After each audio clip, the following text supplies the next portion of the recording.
Zimbabwe says it is mobilizing resources to stand ready for any impending hunger or natural disasters that may occur due to El Nino. This came out during the National Assembly question and answer session earlier today. Earlier this year, weather experts warned that Zimbabwe is likely to experience an El Nino-induced drought. El Nino winds are known to also cause flooding in some instances. Leader of Government Business in Parliament, Ziambi speaks. But in terms of the El Nino phenomenon that we are faced with, the relevant ministry, that is local government, they are mobilizing to ensure that we are prepared for that disaster. Zimbabwe will from Thursday be part of the 167 countries and an expected 70,000 delegations at the 28th edition of the Conference of Parties in Dubai, United Arab Emirates. The Conference of Parties, COP, refers to the United Nations Annual Conference on Climate Change, and this year deliberations will be focused on the establishment of the Loss and Damage Fund, global adaptation and mitigation in relation to energy transition, carbon credit policy, among others. Ahead of the conference, Mr. Washington Shakata, Director of Climate Change Management in the Ministry of Environment, Climate and Wildlife, outlined some of the focus areas of COP28. COP28 is coming at a stage when all countries are being impacted negatively and terribly by extreme weather events. And there are various issues really that the COP will address.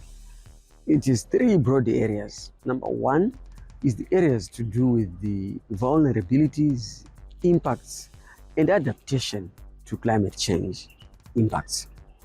Then number two is to do with actions that countries should take in order to prevent climate change from continuing to be impactful to this level. The government says it anticipates the complete construction of the second phase of its 2,000-ton LPG handling facilities in 2025.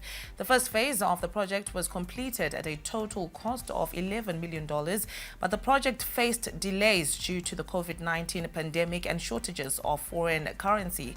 Expansion of the facilities has been necessitated by the growth in consumption of LPG as households and industrial users move away from the power grid.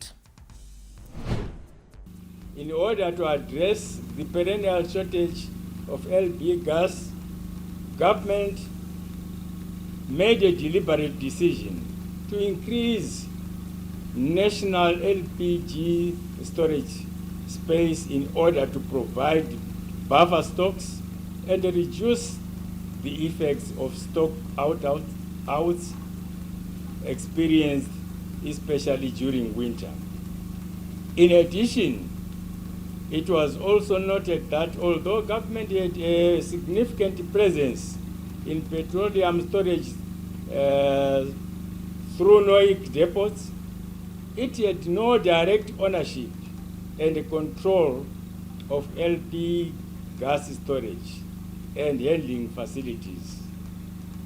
The facility is therefore meant to give government some control in the storage and the handling of LP gas, and therefore enhance government's regulation of the sector. The expectation is that this will reduce the withholding of the product by unscrupulous dealers for specific speculative purposes. Black Rhinos coach Sal Chaminuka and Caps United forward Rodwell Chinyengetere have won the Castle Lager Premiership monthly awards for November. Though Rhinos could not survive relegations, Chaminuka registered 3 wins, a draw and a loss in their 5 games in November. Veteran Chinyengetere is the best player in the month of November, following an impressive showings for Caps United in the closing stages of the season.